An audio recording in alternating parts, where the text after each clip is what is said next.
Dans le royaume du Dahomey, une jeune guerrière amazone nommée Akofa, au courage légendaire, est déchirée entre son devoir envers le royaume et son amour interdit pour Eban, un mystérieux étranger venu des terres lointaines. Alors que leur amour fleurit dans l'ombre, une ancienne prophétie ressurgit.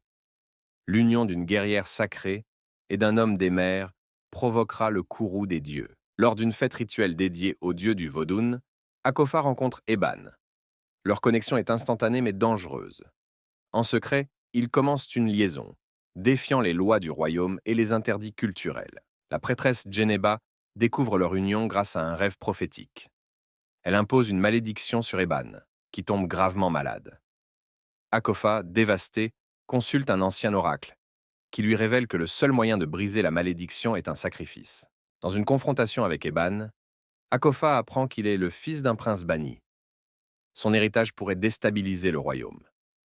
Akofa doit alors choisir, abandonner son amour pour sauver son peuple ou renoncer à son devoir. Lors d'un rituel final, Akofa propose de se sacrifier, mais Eban, comprenant la profondeur de son amour, prend sa place, prouvant ainsi sa valeur et brisant la malédiction. Dans un dernier souffle, il confie à Akofa qu'il l'aime plus que la vie elle-même. Le sacrifice d'Eban émeut les dieux, qui bénissent Akofa.